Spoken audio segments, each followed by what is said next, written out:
Welcome to another edition of the Hawk Off the Press podcast. I'm your host, Gazette Hawkeyes reporter, John Steppe. I am pleased to be joined by Rob Howe from Hawkeye Nation. Rob, thanks for joining me. Yeah, thanks for having me, John. Always good to talk Hawkeye sports with you. And I was thinking as we were setting this up, okay, got Kids Day, got Media Day, a lot to talk about. First, let's just touch on the Big Ten media rights. As we record this right now, and of course that could change between when this gets recorded, when this gets posted. But as we record this right now, no deal officially yet, but we know ESPN is out of the picture. It's looking a lot like it's going to be a Fox, CBS, NBC combination there. What are your kind of overall quick thoughts on this? I realize that a lot of people probably have heard enough about media rights, but we'll touch on this quickly. Yeah, there are, as you know, John, layers to this, and depending on your lens that you're looking through is probably how you view it, which is the case probably with most things. But for me, some of the things that kind of popped into my mind, and ultimately it's about money, right? It's about getting the most money for your conference, and that's what the Big Ten is doing. And I saw a report last night, which would have been Tuesday night, August 9th, that at least from what was reported, that they were going to cut ESPN's games in half and then still charge them a boatload of money. So I really can't blame ESPN in this. I give credit to CBS, NBC, and obviously Fox, who's got most control over this, for stepping up to the plate and thinking outside the box a little bit. And, you know, for NBC, if they get a prime time, one game a week in prime time for $350 million a season is it's just insane. And this thing going over $1 billion. I have no problem with any of this, John. It's in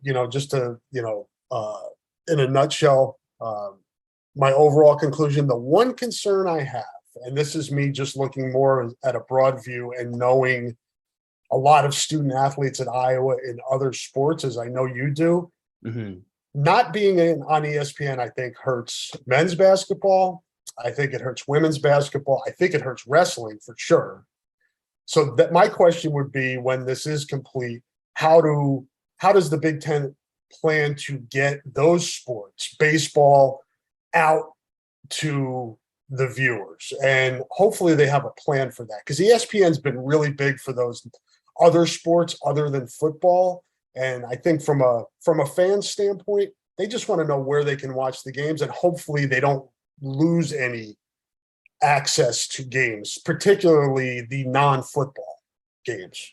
I think that's a great point, with something that I don't think necessarily is talked about a lot. Of course, money is the biggest thing, right. Number 1, 2, 3, and 4 from this, where, okay, overall, there's going to be a lot of revenue streams here.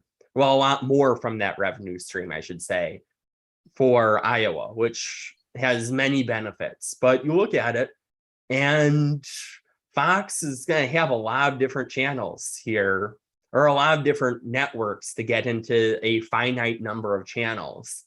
And if the solution is, okay, we'll make it available on Fox Sports Go, or whatever they're now calling the streaming app, I don't think that's good for women's basketball, for example, when maybe instead you could have gotten an ESPN2 game.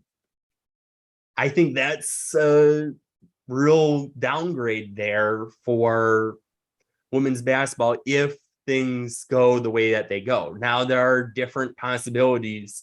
We could see a situation where Fox sells part of that with like the women's basketball or the wrestling. Maybe they sell that to ESPN.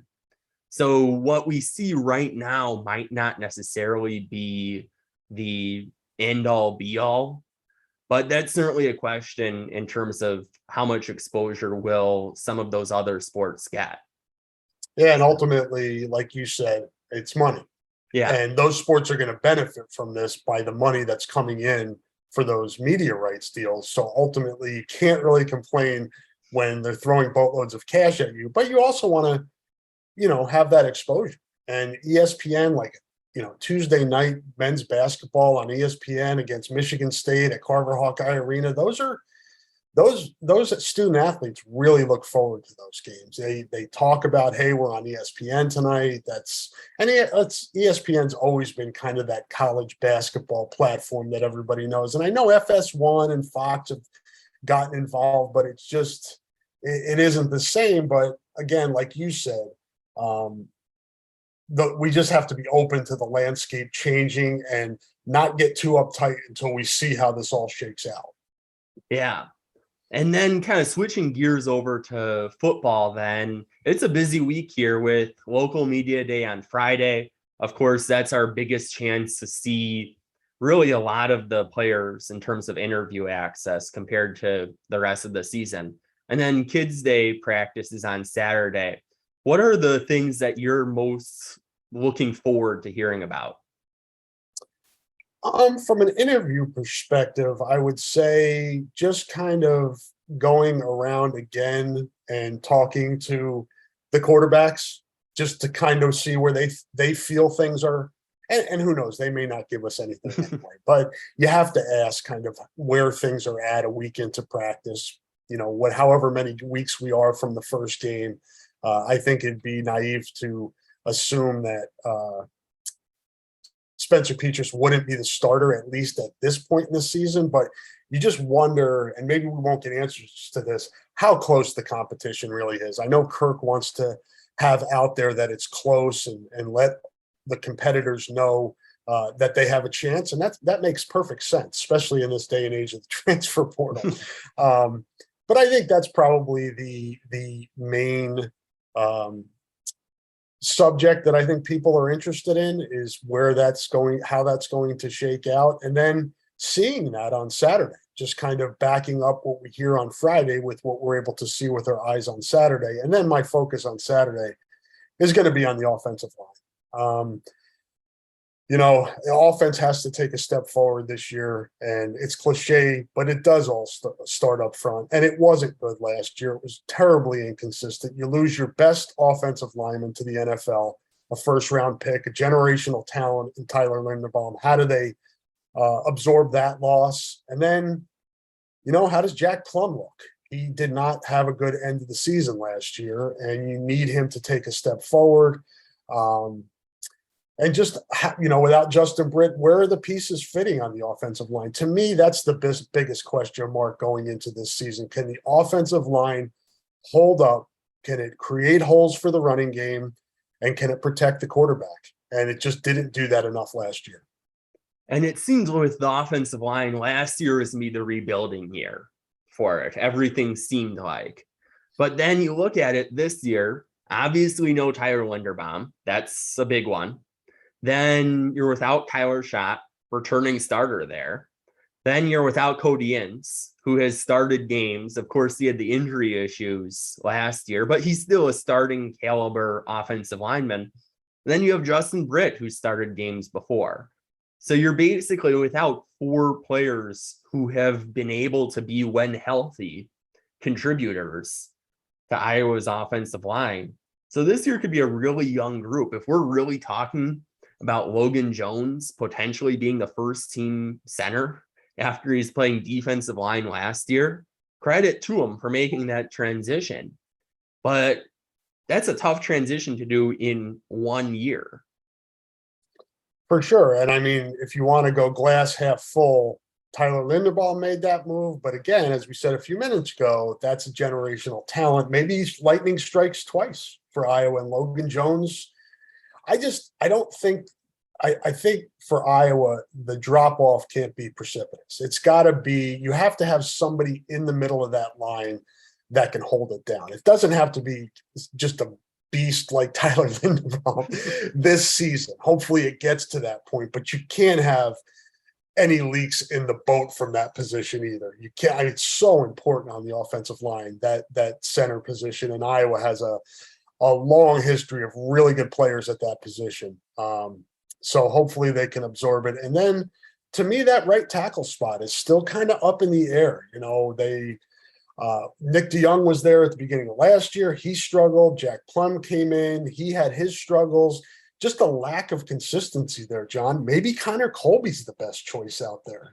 He's a kid that you've seen him along with me this offseason. He's really bulked up. He looks the part, and we saw in the past with other guys. I mean, Brandon Scherf played guard, and then he shifted out to tackle. That was like the natural progression. Maybe that's the way. So those are things that those are the questions we have to have answered here. And we'll get our first look at that on Saturday. And then obviously when South Dakota State, comes to town, then the lights are on, it's for real. So it'll be interesting to see how much progress they make. And they're going up against a very salty defensive line. So you should in practice get prepared for what you're going to see on game day with how good and deep Iowa is on the defensive line. And I think that's the hardest part with evaluating this offensive line and the couple opportunities that we have is it isn't like they're going up against the middle of the road defensive line here. You look at it, that second team defensive line is really good. You have people on the two deeps, or who aren't on the two deeps, who could be really good players. So right now you don't have Aaron Graves on the two deeps. And I think Kelvin Bell compared him to Tarzan in the spring. So that kind of tells you everything right there. When he's not on the two deeps, you have other players who are on, the two deeps that would be easy first team on a lot of other defenses. Lucas Van Ness shares the team lead in sacks last year, and he's still a second team defensive lineman. That you don't have that very often. So I think that's the hardest part of evaluating is, okay, the offensive line could be decent right now, or they could be really struggling, and the results might look the same on Saturday. Yeah, and by the way, here comes Jack Campbell on a blitz. You got to deal with, arguably the best linebacker core in the Big Ten too, and having to account for them as well as the defensive line. So, yeah, this camp certainly should prepare this offensive line. It's just all the years you've seen this with Iowa's scheme and the zone blocking scheme, chemistry and continuity is so important. So when you're moving guys in and out and there's rotations, that's what you worry about. You want to be able to get some, solidify at least a group of, 6, maybe 7 guys, your core guys, and get them as many reps as possible moving through this month. And I think we could see Mason Richmond take another step up. I think there is a case for optimism too, where if he takes another step up after kind of being thrown into the fray last year, you have Connor Colby, who I think is going to be an all Big Ten offensive lineman, if not this year at some point during his Iowa career. So you have 2 players there where you don't really have many questions. I'll be curious to see what we see out of Tyler Ellsbury. He's another person that maybe could take that next step up, but it's a needed thing, as you said, with this zone blocking scheme. The other position too that I'm going to be curious about is wide receiver. Also a position where they're going up against a talented defensive group on the other side in practice. You have Keegan Johnson, you have Arlen Bruce, and you have Nico Reganey. And then it's a pretty big drop off after that. And it's harder when you don't have that 4th or 5th guy, especially because injuries happen. Keegan Johnson had kind of the fluke thing right before the Citrus Bowl, where he was really not, in game shape. And okay, you need somebody else there. And I thought that Charlie Jones could have had a larger role in the offense this year had he stuck around. Instead, he could be the number 1 or number 2 receiver in Purdue. So I see very much how he's thinking of it.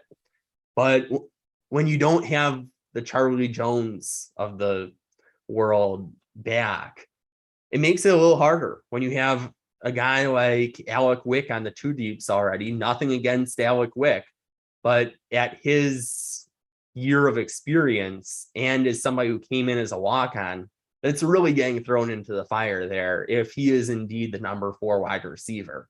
If it's Brody Brecht, you have a guy who's been splitting time between baseball and football, which obviously has its challenges too. Yeah, and I think Brody's dealing with a hamstring injury, or has been.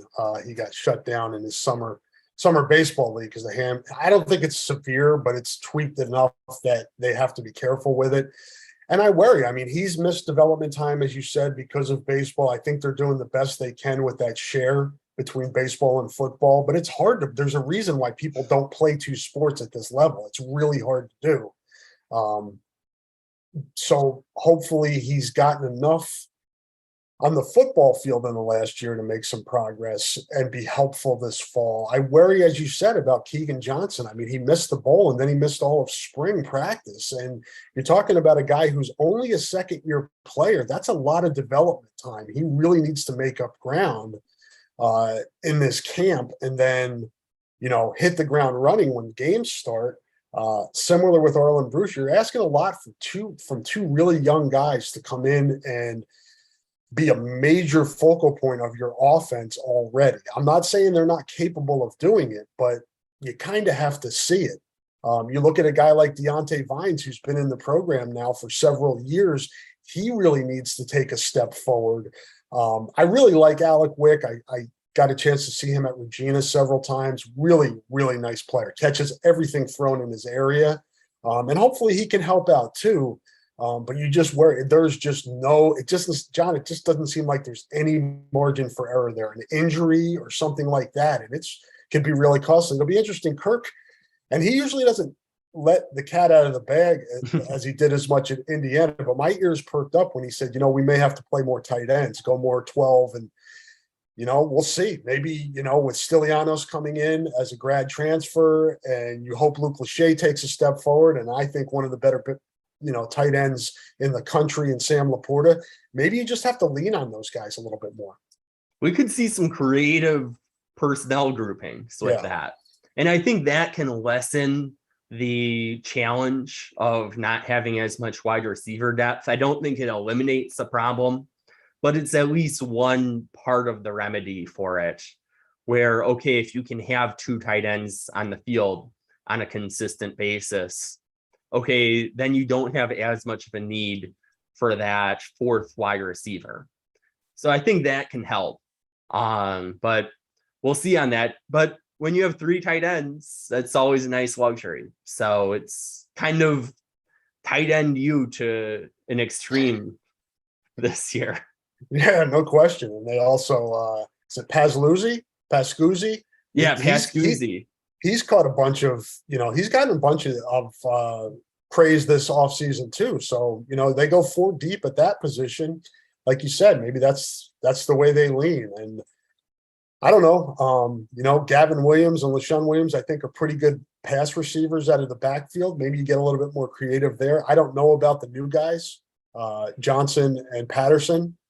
That are coming in, the 2 freshman running backs. I don't know what they bring. I'm looking forward to getting a chance to see them on Saturday, because oftentimes, as you know, during these, they don't want to give the top running backs, get them banged up too much in live. So they'll give the young guys a chance, some run, and hopefully we get to see that a little bit on Saturday as well. Then let's switch gears here to the defense. We were talking earlier about how this defensive line is really deep, and it's a group that I'm excited to see what they can do even later in practice when we're not seeing the first team guys.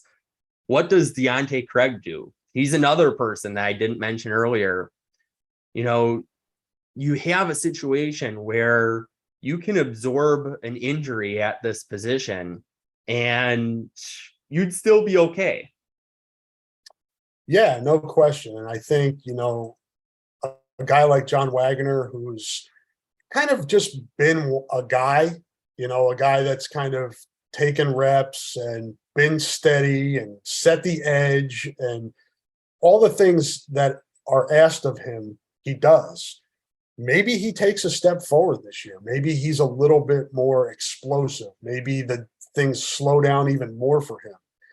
Ethan Herkett from Cedar Rapids Zabers, another guy who we heard a lot of positive things about last year. Then he got hurt and it kind of stunted his growth a little bit. I think he had a pretty good off season, and I think he's a guy that could, push his way. You mentioned Aaron Graves. John, I really like Noah Shannon and Logan Lee. I think those guys are underrated defensive tackles and just really solid up the middle. With those two guys, Campbell and Kayvon Merriweather, kind of like in baseball, when you talk about up the middle defense, that's really, really strong. And that's not even to talk about guys like Riley Moss and Terry Roberts and who's the guy I'm thinking, the other cornerback on Jamari Harris. I mean, there's depth and strength in all of those positions as well. The one question mark for me on defense is Quinn Schulte. And I'm not doubting him. I just haven't seen it yet. But that's the quarterback of the defense, that free safety spot.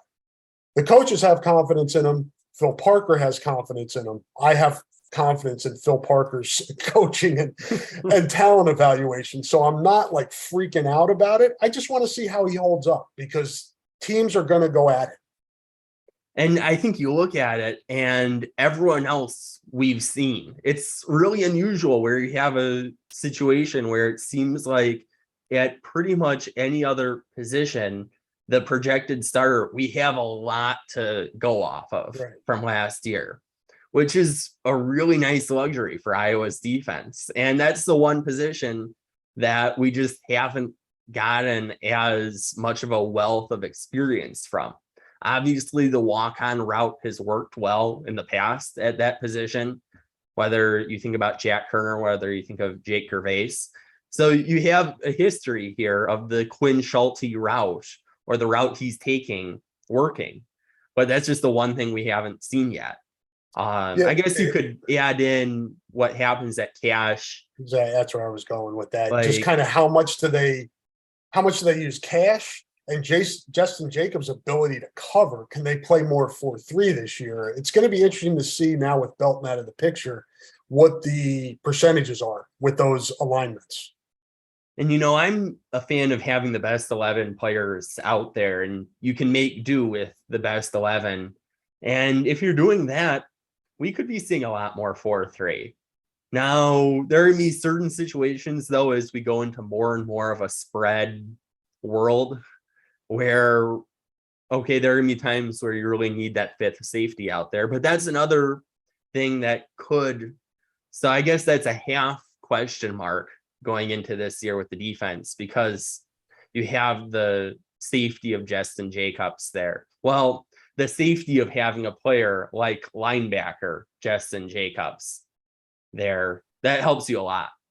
And then, I know that his teammates and coaches are pretty high on what Cooper DeJean's done here since he's been on campus, and he looks like the leader for that cash spot. So I like it like you, John. I think they have that versatility. If you have somebody running a spread at you, you can go more. If it's an in-between type offense, you can kind of figure out what's working best for you. And then if it's Wisconsin, you put Jacobs in there. Yeah. Like DeJean's time against Wisconsin, it's pretty safe to say will be coming almost exclusively at safety. Yes. And probably not so much at cash there. But, we live in more and more of a spread world. So I don't think that's changing anytime soon. No, and I think for Iowa, especially if you go back, 3, 4, 5 years when it just was so rigid and didn't want to move off a 4-3 and didn't want to run nickel and dime at times when it needed to. I really like the kind of the evolution of this defense that really hasn't lost its identity, but is more versatile now and more able to match up with what opponents do and what opponents throw at it. I really like how it's evolved, and that's why it's one of the best defenses in the country. And I think switching over to special teams, maybe one of the things I'm most looking at for Saturdays and be what happens at kicker. Spring was not really a great showing for Blom or Stevens. I think there's been a lot of time for them to develop. Obviously, the spring conditions were not easy with the wind and such. But that's a situation, too, where based on how this Iowa offense, it's not going to be the highest red zone efficiency offense out there. Unless we see stunning changes. And then, I will eat my words there. But unless we see stunning changes, this is probably being an offense that relies on 3 points on a lot of their trips. And really, it's easy to take for granted that spot when you've had Keith Duncan and Caleb Shudak. This is going to be probably, you don't really think of it as one of the key positions of the offense, but it really, I think, is. Yeah. Folks that have watched the 23 years of Kirk Ferentz understand how important the place kicker is. And when you play close games week in and week out, for the most part, it's really, really important. And, you can go back through the list of the last, decade plus of, big moments in Iowa history, Daniel Murray and, Marshall Kane and Keith Duncan, as you mentioned, and guys that have made big kicks to win big games. And as much as we see on Saturday, and hopefully what you hope for on Saturday is those guys have a good day and it boosts their confidence, because so much of that is mental. In talking to kickers throughout the years, from Nate Kading to Kyle Schlicker to guys that I've talked to, Keith Duncan, how much mental strength is a part of, and confidence is a part of this. And that's really what they need, with fans in the stands, having a good day and boosting their confidence. Because you just don't know when you run out in front of 70,000 with the game on the line, what's going to happen. So as much as they can build up the confidence and put these guys in pressurized situations in practice, it's super important. I agree with you, John. I think place kicker is one of the more important, if not the most important, battle in camp. Yeah. And you have two people that have shown a lot of potential at times. But the point that Kirk brought up in Indy is it really is going to go down to consistency here. Yeah, no question. And, I think the scenario that you don't want to have is both guys struggling and then having to pick one of those struggling guys. You want at least one guy to emerge with that consistency. If you have two guys that are inconsistent, then it's a really muddy situation. Yeah. And this is probably our best full sample since spring, considering that, okay, we see the social media clips, but you can only judge so much off of those kinds of things. So this is really a great sample test here. Yeah, you never know. Like week 2, Iowa State comes down to a last second or late field goal, man. That's pressure that you cannot simulate. And then the other question mark on special teams that I don't think I'm as concerned about, because there are a lot of athletic candidates for this job. I think it's easy to take for granted, but there are a lot of candidates here, is the return duties. I think Charlie Jones kind of made it look easy sometimes. And that's to me something that I'll be curious to see too, who's getting those first team and second team reps.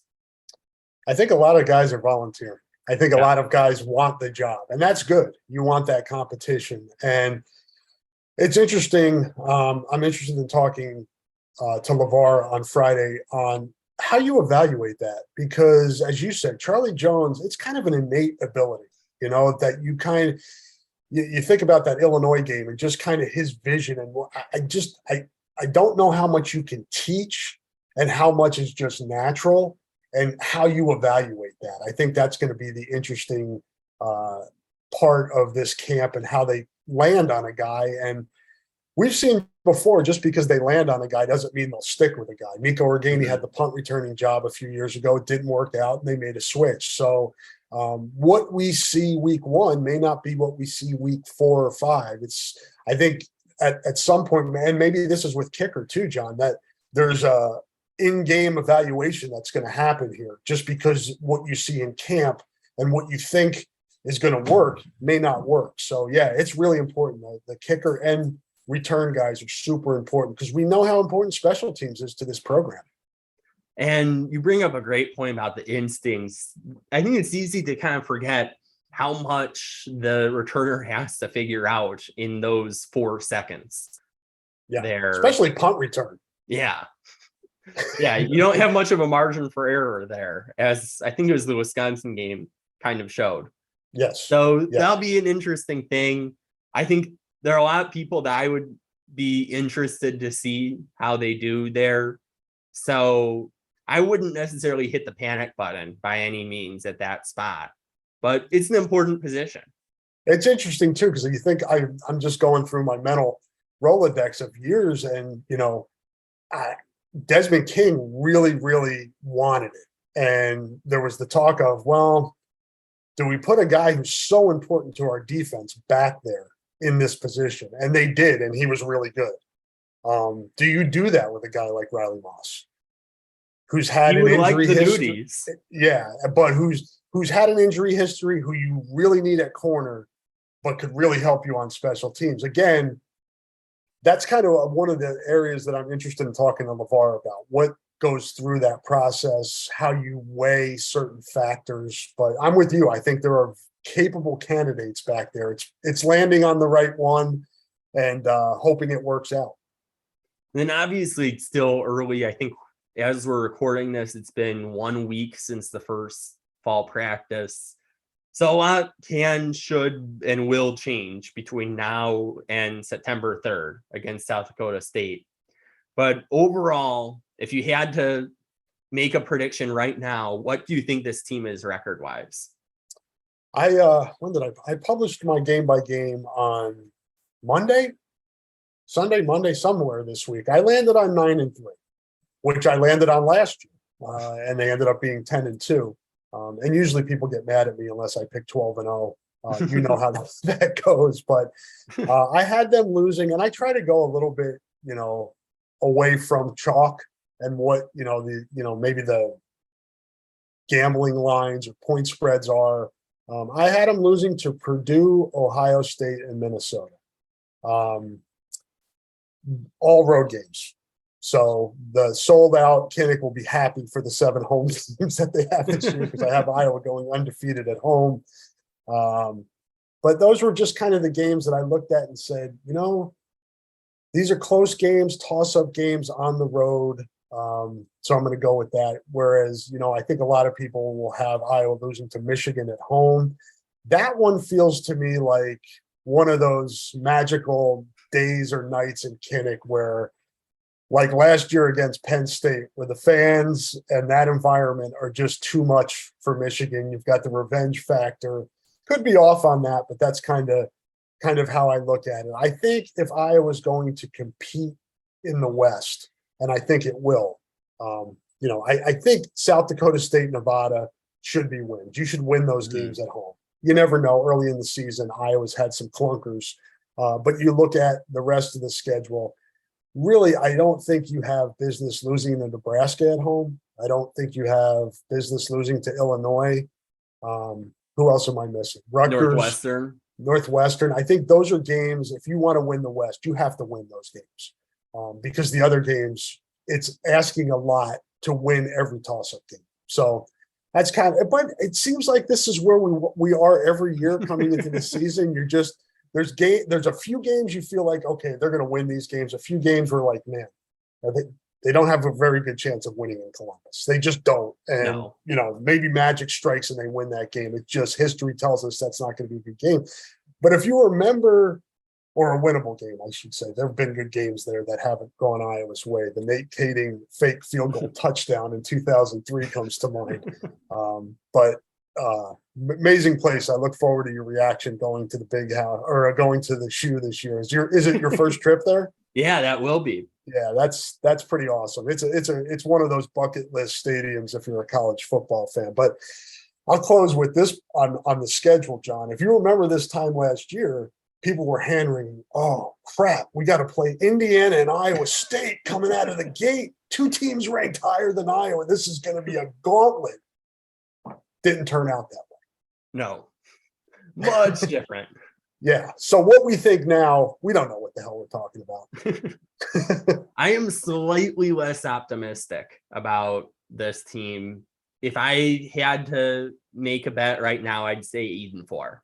I think I'm with you on Ohio State. I'm a little less optimistic about Michigan. I think they're just all around solid. And it is still the same team that won 42-3 against a similar Iowa team last year. I think that's I think it can be a competitive game. It can be a really good game. But if I had to place a bet, I'd probably say that that's gonna be a tough one for Iowa to pull off. And then I think they go 2-2 against the teams of Wisconsin, Minnesota, Purdue, and I even put Nebraska as maybe a game that could shock people, No, but you're falling. You're probably not. falling for it, John. Don't fall for that Nebraska hype. Don't. So, like, that one is like clearly the number 4 on that list. I've heard other people say that, though. I've heard other people say this is Nebraska's year. I'll believe it when I see it. You know, I just think that you can't overlook that game. Yeah. When you look at, and it's been close. It's usually close. Yeah, where I think that's the game you have to be a little concerned about. Now, if I had to take a guess of the 2-2, which are the 2 wins, which are the 2 losses, I'd say probably Nebraska and Minnesota would be my gut, would be the 2 wins. And I'd say Wisconsin and Purdue would be the 2 losses. I think Purdue is just a tough matchup. You're going to West Lafayette. You look at, you have a really high profile or a really high octane offense that can beat Wisconsin or can beat Iowa's defense. So I look at that history too, where, okay, I think that's a tough game. Wisconsin, I think that's always gonna be a good game. The similarities in the schemes, I think, kind of make it almost like a guaranteed good game. Minnesota, I think, is interesting. Obviously, Iowa needs to be able to have more than 20 minutes of possession to win that one. But I look at it and you could probably make the same argument here with Graham Mertz in Wisconsin, but Tanner Morgan is Tanner Morgan. I think that's the shortcoming for Minnesota. And then we talked about Nebraska. Who knows? They're like the wild card team. You never know what you're going to get with them. Probably the best. What were they? 3-9, if I'm remembering right. Probably the best 3-9 team in the history of college football. What do they have, like 23 transfers or something? I mean, they really overhauled their roster. So it's hard to even know what we're going to see from them. Yeah, where that's what they really are, the wild card, where they're the complete opposite with the transfer portal with compared to Iowa. You go on either side of the Missouri River and you get complete different extremes.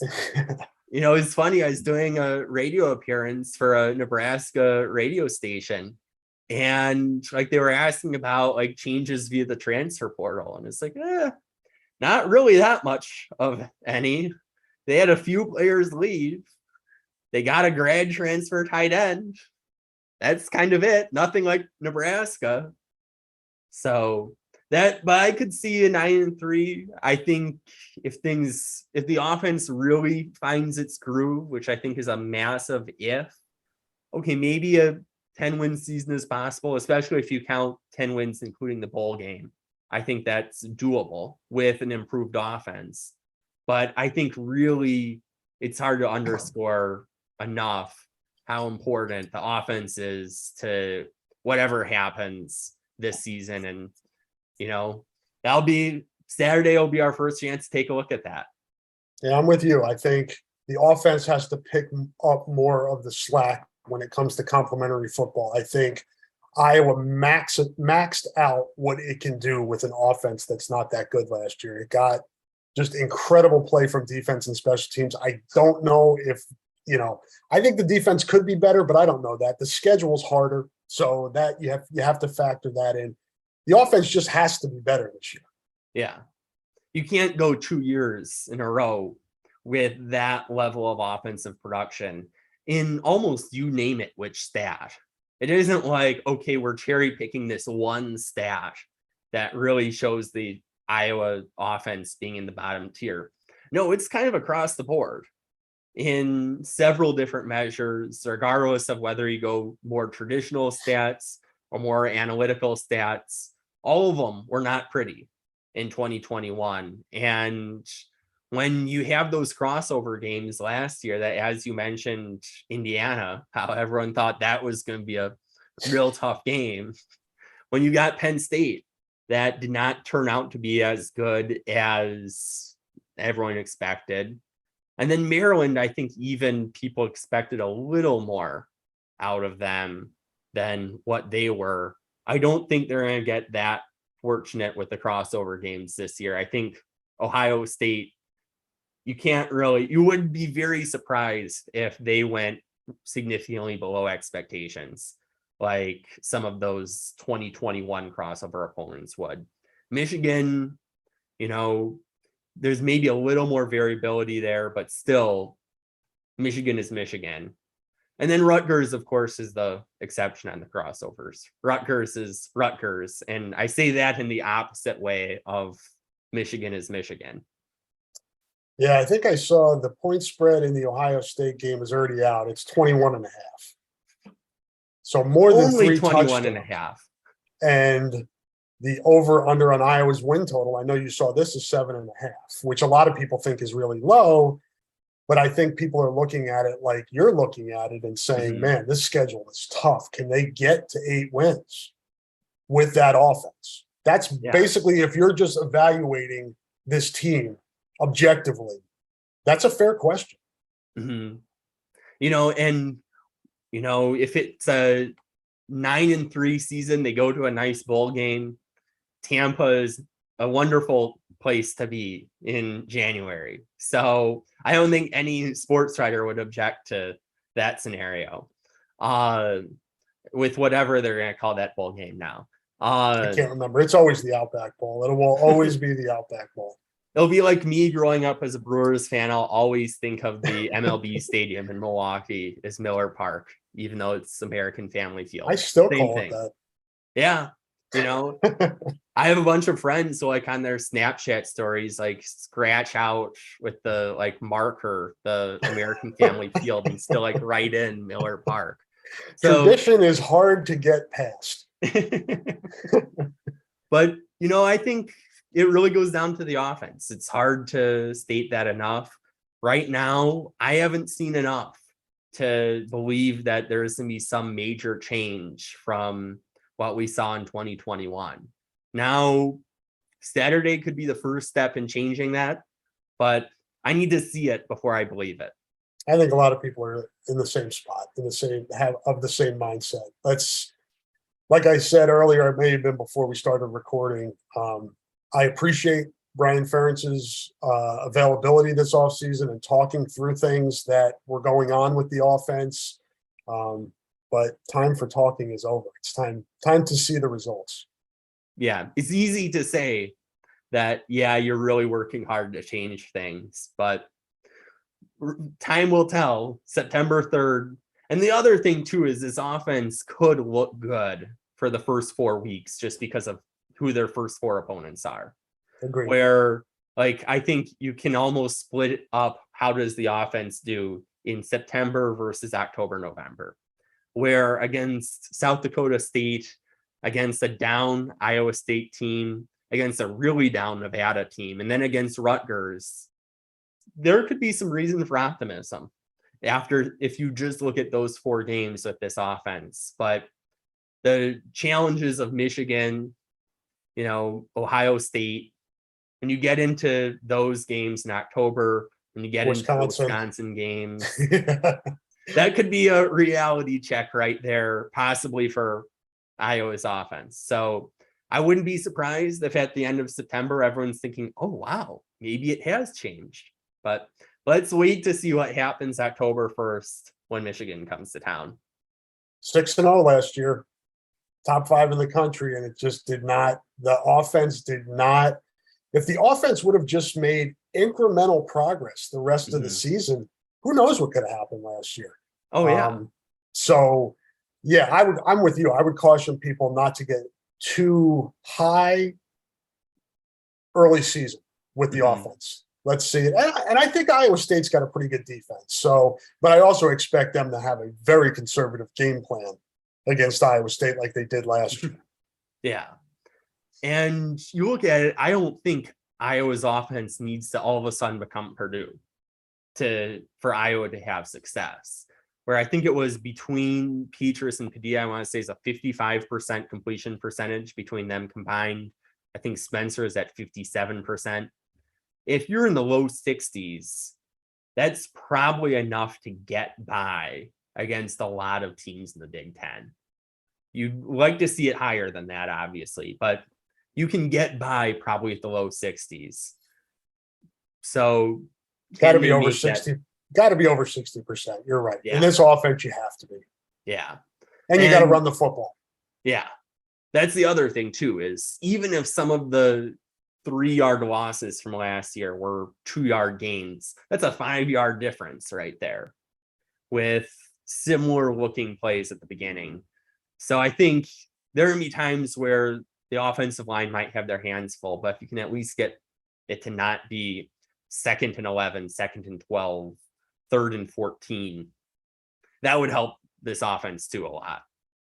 No question. We didn't even talk about the running backs really in this podcast. So I'm encouraged and I'm hopeful that these two guys will be good, and I think they will be. But I think maybe this offseason people have been underestimating the loss of Tyler Goodson.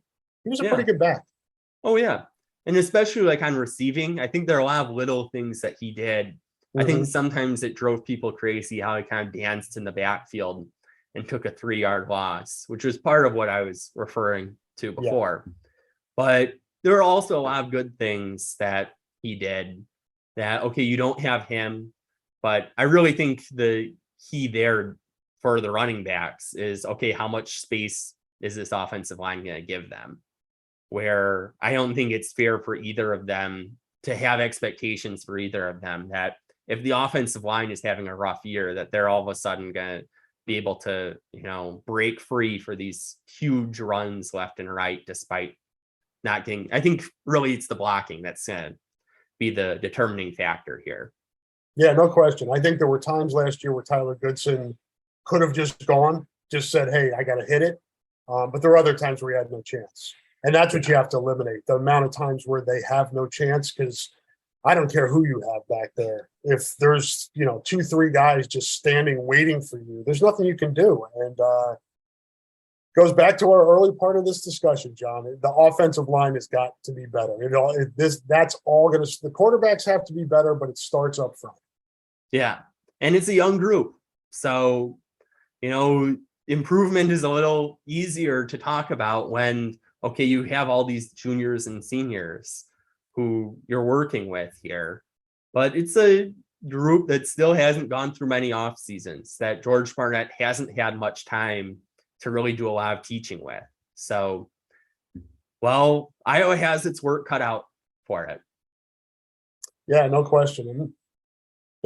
We talked, like I said earlier, it's a developmental program. So it's just these questions kind of move around from position to position, year to year.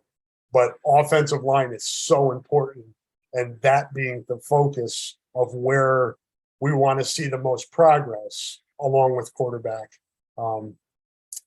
leaves us to the point where we were talked about earlier. Let's see it. Let's hope for, hopefully they just hit the ground running and, make the progress they need to make. But I think it's definitely fair to wonder and have some concerns. Yeah, but we'll get the first step towards answering those concerns, or emphasizing those concerns. First step will be. No, you were right. It's exaggerating. Whatever we see on Saturday will be blown out of proportion, not just from the media, but from the fans that are there. Oh yeah, because that's our sample size, and there are other schools that give more public or more media access to practices. And if Iowa was one of those places, well, then we wouldn't be making such a big deal out of, okay, why did Petrus have a really bad spring practice? But we've got what we have to work with. So, and that ain't changing. No, but we'll see. It'll be interesting. I'm looking forward to Friday and Saturday, finally getting into football season. Can actually start to see the things that I feel like we've been talking about for the last 8 months. So it'll be good to finally get the ball rolling on that. No questions. Off seasons are long around here. Well, Rob, thanks for joining me. Yeah, thanks for having me, John. It was great to to talk some Hawkeye football. Yeah.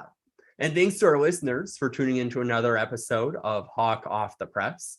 I'll be back with another episode next week. Until then, we will talk Hawks later.